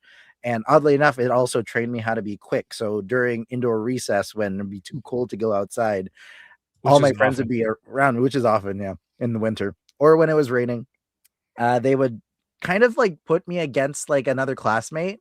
And because I would know how to draw, like I feel like I had the advantage, but it'd be like 1 minute SpongeBob drawing, go. And they would time me like that. So one thing that I find with myself, that's why like I do the commissions on spot. Like I can get it done pretty quick. Like I can meet deadlines very, very quick. As long as I have the inspiration and the creative wave, I'm on the roll. I can get it done. So that's drawing quick became kind of my thing. So when doing these shows, I bring like an entire catalog of prints, and I just wanted something to do. Well, I was like hoping people would want to buy those prints. So I'd always bring like my art supplies and draw. And I got to do that at the toy show. I think I added like a Sokatano to my pile of like sketch cards. So like I have many ways of like you guys can get art from me. So it's either there'll be prints at the show or sketch cards. If you have like a specific character, just come find me. And That's cool. as I long think as it's not sketch too cards are cool. crazy. Sketch cards are cool. Like it's like having your own kind of personalized work, and it's like I think half a page, so it's not 9 by 12. It's like 6 by 9, I think. Which at least it's a nice, decent size. It's unique, but I also find it's hard to find frames for. So maybe I should go universal. But it's one way for me to do like a quick marker sketch. Like I have all my supplies with me next to me right now, and I use Ohuhu alcohol-based markers. I found that was like the medium I preferred. I couldn't blend pencil crayons for the life of me, so markers became my way of finding way color. Because the joke was when I was learning how to draw was everything penciled and inked was fine. The moment I had color, it ruined the whole thing. Oh no. So I learned how to find a medium that would work to my advantage. So yeah. Cool, man. That's awesome. Well, it's been cool to see like like the first early illustrations that you gave like me and DK to how it's evolved and everything you've been getting yourself into and working with. So it's just cool to see, man. You guys feed my inspiration. So like that's the best part. The moment I'm inspired and I get to draw, like anytime I get to make a commission, it doesn't feel like work to me. Like that's the best 2 hours of my life, and I get to make money out of it. So I'm trying to leave retail and get into like focusing more on the business. So hopefully within the next couple of years, like I can finally find my groove and save enough money where it's like, okay, I can focus full time on this and actually try to get my name into the ether. And who knows? That's why like this year I'm kind of putting it on myself where it's like, okay, don't buy too many action figures. Try to hold off on as many pre-orders as you can, and try to put not as like depends, but have your wants. Don't collect everything. Like that's one of the things I learned really hard working at Toys R Us. It was like every time there was a new figure, it's like there goes the paycheck. Like you would just have a freaking stash every time. Right. Paycheck would go and they're like, oh, and there's a coupon. Great. And you just stack. Yeah. It's like get baby stuff, and then the rest of my paycheck was my own stuff. It was my toy budget, essentially. Yep. And yeah, and it doesn't help that you have enablers in your store, because like for me, having other toy collectors, they're like, have this one, and you're like, okay, you were so nice to put it away. I feel bad for having to put it back on the shelf, and then I might change my mind the moment they put it back. So yeah, I had my Obi-Wans and teach me the ways of how to collect and which ones to collect. And yeah, my one friend Jock, he collects a ton of stuff. Like he's more in 3/4 vintage series for Star Wars, but he collects Transformers, He-Man, all that stuff. And like I've seen pictures of his room and I'm like, man, this is nothing compared. But I'm happy that I got to find people in the community, and like I feel like the toy community has just been so open and welcome as well. Like we've grown so much in the last couple of years alone. So but it's just more fun to be able to share this with people who are nice and collect similar things. I remember like when I was in elementary school, there'd be people like, you have to stop liking Transformers. It's not going to be popular. You're going to get bullied. And I'm like, but I like these things. I'm not changing who I am. I'm not compromising my beliefs. This sounds like this sounds like the origin story episode. These are cool. This was but I like these things. Yeah. Like how, like this could be worse. I'm happy that I'm addicted to this stuff. Like everyone always would tell my parents, at least he's not addicted to other things. Right. This is his drugs. This is his or it could have been drugs. It could have been like Magic the Gathering. Is like more money. Or Pokemon. Pokemon. It could have been that. Is it bad that I said drugs first? And then, no. And then Pokemon? No, that's the tier, I think. We have Rick Dom in the chat, says back-to-back Rick. Back-to-back Ricks. I like it. Brick says, he's on a Rick roll. I'm on a Rick roll. Never gonna give you up. Man, if I start doing karaoke too, then I might confuse a lot of people. Definitely. Okay, so you got to take me to Heroes. I got to take you out to karaoke bar. I think we're planning our next meetup. That sounds awesome. That sounds like the Fun next day vlog out. I right feel like there. you and I could plan something. Yeah, I miss toy absolutely. hunting with friends. That was always fun. Like we'd come in like groups of 4 to 5, and we'd hunt every like Walmart and Toys R Us and GameStop in the area. Pete Obi-Wan says, "What's your favorite Transformer to sketch? What's your favorite Transformer? Ooh. What's your favorite Transformer to sketch?" It would 2 be Optimus questions. Prime.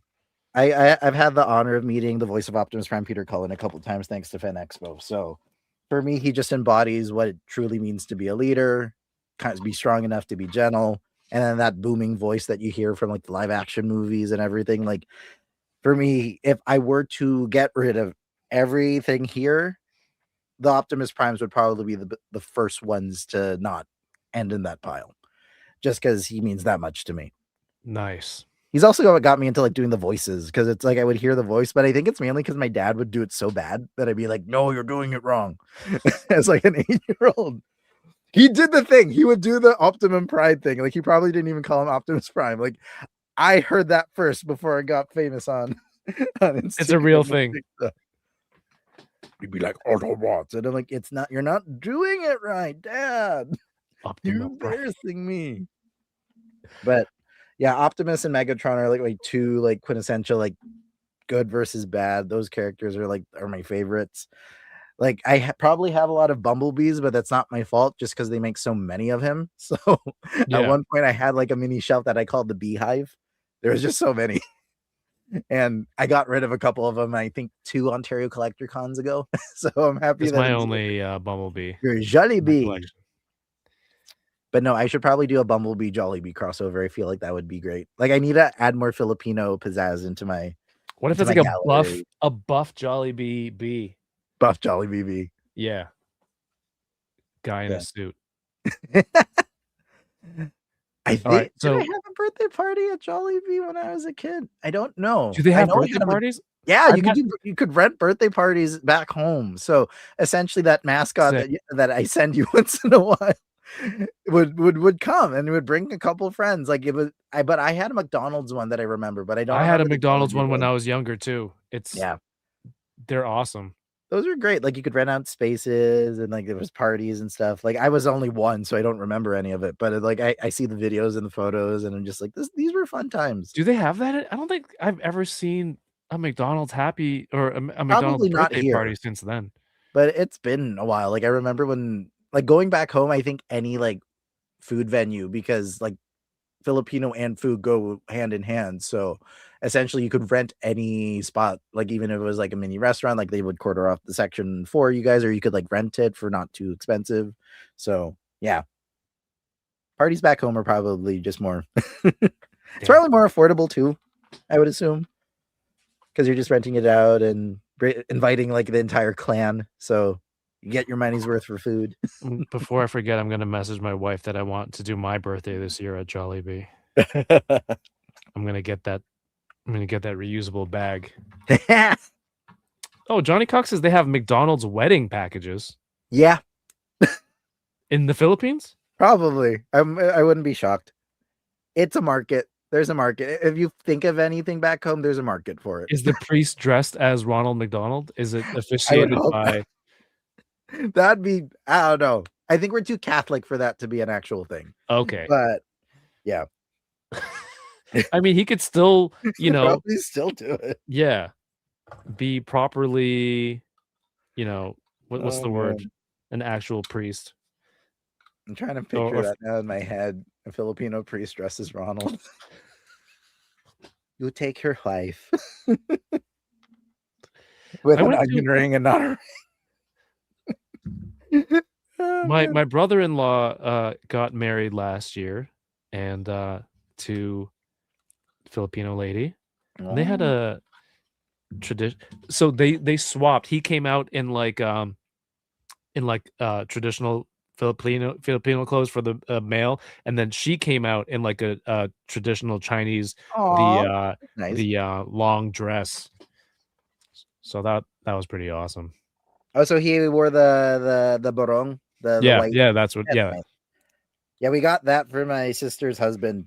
who's Canadian and 6'2". So when we went back home, we had to make sure we had a custom tailored It's because just it not gonna fit. Like our normal sizes are like he's just gonna it's gonna be a bib. It's not gonna be a shirt on him. So but yeah, That's we were able to get very him funny. something, which was we brought. What was funny is he hasn't been to the Philippines yet, but his sweater made it with us because we needed the exact measurements. So one sweater has made it, but we have yet to take him. So hopefully soon. Nice. All right. If you guys have a few more questions for Richard, go ahead, pop them in the chat. I just want to go through the what is it called? The show we're going to be at this Saturday. Action Mayor McCheese. That's true. He is the mayor. If he oversees the wedding. I come from Chuck E. Cheese household. So do I, Rick. I had many birthdays at a Chuck E. Cheese. I only was allowed to bring like a couple friends because they were super expensive. Dude, I mean, nowadays it's even more expensive for parties. Just have a LAN party. Yep, LAN party. Just go to your backyard, do a barbecue. I remember one year there's this place near my house. My friend Mark had this birthday party, and each individual room was like just a room for kids to go wild in. Like one was they just whip water balloons at each other. Oh wow. The other room was like strobe light pillow dodgeball type game. So it would just be like the lights would be blinking, and in one flash the pillow would be here, someone's throwing it at you, like a dodgeball game, and then it would go black and then it would come on again, and then the next thing you know it's slow motion. There's another room where it's like just a giant popcorn fight. You just threw pop. I don't even know how that's an activity, but you just threw popcorn. Literally just one room designed for a specific. Every room is just to make a mess. And I remember my friend's little brother was just standing in the corner with his mouth open, with like popcorn being thrown around. A lot of it was floor popcorn too. I just realized that as a parent, so that's kind of gross. But it was such a crazy place. I wonder if you probably couldn't do that nowadays. Probably too dangerous, liabilities. Yeah. Also, that place went out of business pretty quickly. Surprise, surprise. Oh, I can't imagine why.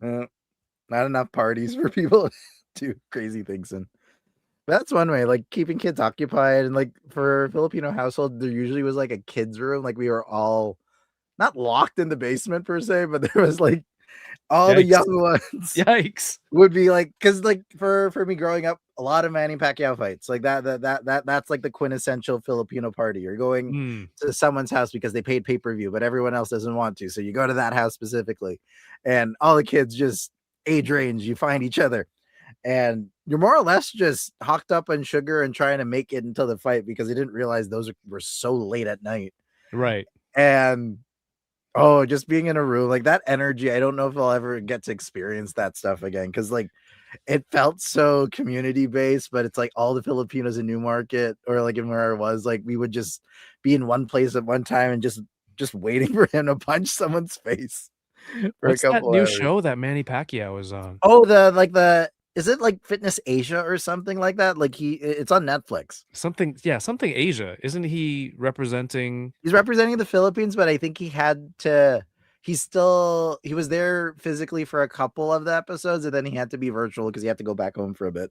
Because he's a mayor. Wait, hold on. He's an actual mayor? Yeah. He's an elected official back home for, I don't know if it's his hometown, but interesting. Yeah. Does he have enough star power to go beyond mayorship? I think he's tried, but it hasn't worked. Oh, because if you can fund your campaign, as long as like it's possible. I remember when I went back home, there was a couple like banners and things because it was during election time, and I'm like, oh man, he's doing stuff here.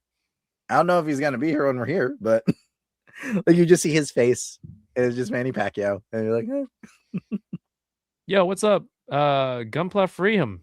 Good to see you. He used to be a senator. Mm-hmm. Oh, so that's higher than mayor. Mm-hmm. That's awesome. Yeah, a lot of like Filipino celebs or actors are in like the politics world back home. So it's weird when I like see the news. I'm like, oh, that's so and so from the movie we watched the other day. They have to have a career other than acting. So Yeah. All right. Okay. Yes. Sorry. Saturday. Here we go. Saturday, be there. Saturday. If you have the Grail Hunter pass, it's 10 a.m. Yes. General admission is at 11. So I need to get there earlier at the Japanese Canadian Cultural Center. That's good for me because it's relatively close by. I don't have to drive, 40 minutes to Nice. another city. And it supposed to go till 7. I don't think I can stay till 7. I have another event to go to afterwards. Oh, by the way, if you go to this site here, you can enter to win the Loyal Subjects Mobile Defense Unit, previously known as the Rhino. Just click on this image. Nope. Click on this little red button. Your entry. Your entry. And one of the sponsors of the show, Titan Toys, they loaned me a copy of the Rhino to do a review. So that's up on the channel now. If you're interested, go watch that or enter. I believe they're shipping to the US also. And they're drawing it at the beginning of the next month. So while you're watching this, if you're interested, go enter the giveaway. And Richard, you're going to be there selling toys, selling prints, and art prints and commissions. Hell yeah. Cosplay. What is this? Gushi? Gushi sirs. Ooh. Born in Japan, fried in Toronto, loved by heroes. Straight from the streets of Japan to Toronto, Gushi. I don't know how I feel about that name. Gushi serves up authentic Japanese fried chicken, loved by Gushi. I mean, I can't even say the word. Eat Gushi. Eat Gushi. That's Chad. Am I crazy, or does that sound, Richard? Does that sound off? A little bit. Yeah. Am I putting too much on it? Like, am I projecting? I don't know. Are we supposed to say it with an accent to make it sound better? If you're in the restaurant, according to Mario's logic, if you're in the restaurant, you can say it with. You can say the thing. So only then we can actually. We have to go to Japan. That's a brilliant loophole. I love that so much. Man, we should go get some Jamaican food. There's one thing that like what my sister and I do, that if we hear an accent, we start imitating it by accident. We don't know if it's just like we hear it through one ear. Oh, like Uncle Phil and Fresh Prince? Yeah. It happens. It happens. Richard, I look forward to seeing you on Saturday and catching up and see how your art is gonna motivate people, inspire people on Saturday. Or inspires yourself. But I'm excited for this event. Hopefully I can. It's a couple of SH figure arts I'm looking for. I'm now that I have Old Man Roshi back in hand, I kind of want to finish up the rest of the Dragon Ball cast that's been out. So Chi-Chi, Lunch, Jackie Chun. I think those are the ones that I need remaining. So I'm pretty excited to see if I can find those. But there's new toys. There's new toys on the way. Before we get out of here, do you have any toys upcoming that are coming out soon that you're excited for that you don't have yet? Ooh. I know you just got the brown suit Wolverine. Yeah, no, he's pretty cool. I just hear Cal. That's all I hear. Oh, no, it's probably too bright. Cal started his new thing. One time he called me Greg for some reason. And then I'm like, what the heck? And then so now he keeps calling me Greg every time, and I call him a different name when I see him. He's like, hey, Greg. And I'll be like, what's up, Steve? I might get to see him in the next month or so. I think Omar's trying to get the X-Men at Wayside Comics, and I'll be the artist with all the X-Men prints. So I'm hoping that'll be in the next month or so. And any figures? I don't know, because I always forget stuff that's coming out because I pre-order so in advance that I'm like, who else is coming? Because there's like a couple Transformers that I've been looking forward to, but I've kind of like, I don't know, I've been blasé with Transformers lately. I've been trying to like hone down on which characters and whatnot. So the one thing I'm really pining for is the Sentinel. All right, that's there you been go. my main thing. So if I get a You have chance a to like goal. raise enough funds, like if I sell enough of the collection in the like this weekend, he's probably gonna be at my house in like 2 weeks. Probably. Hell yeah, man. I hope you get it. So at least like to have one in the collection because I never got the first HasLab one, and I don't think I've ever done anything HasLab. I have a friend that got like the Unicron, and I'm like, that's a big.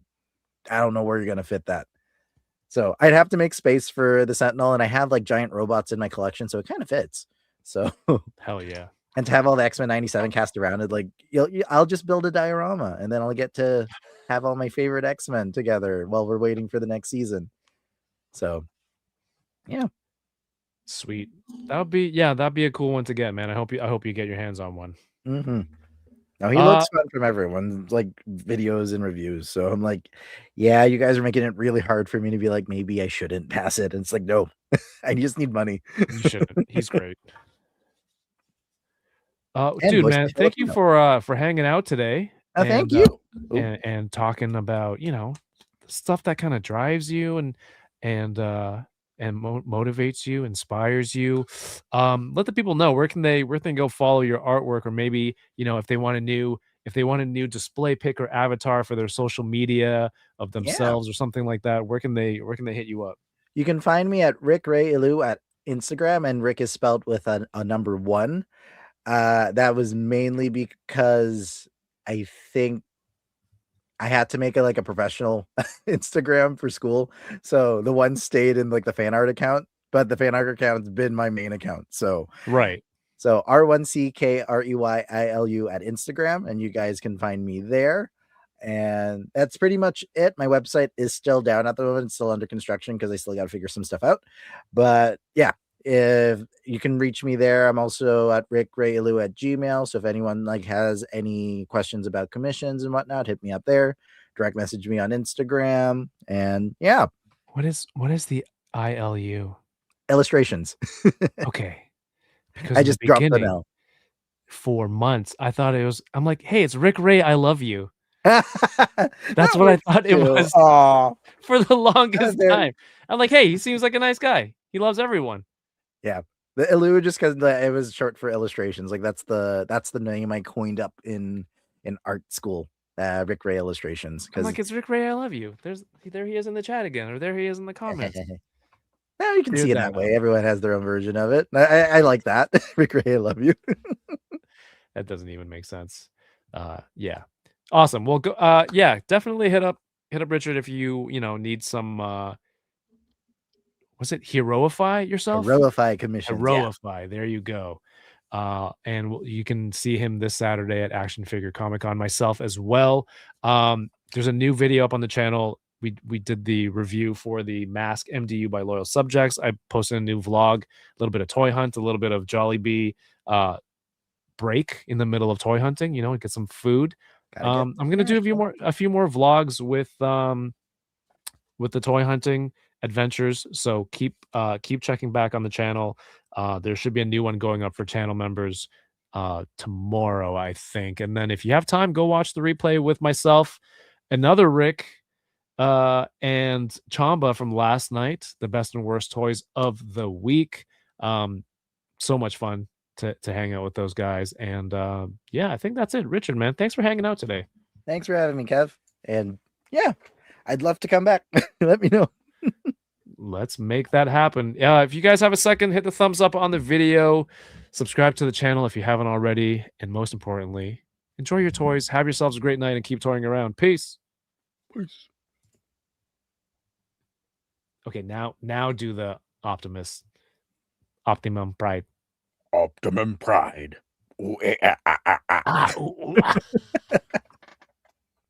I can't do it.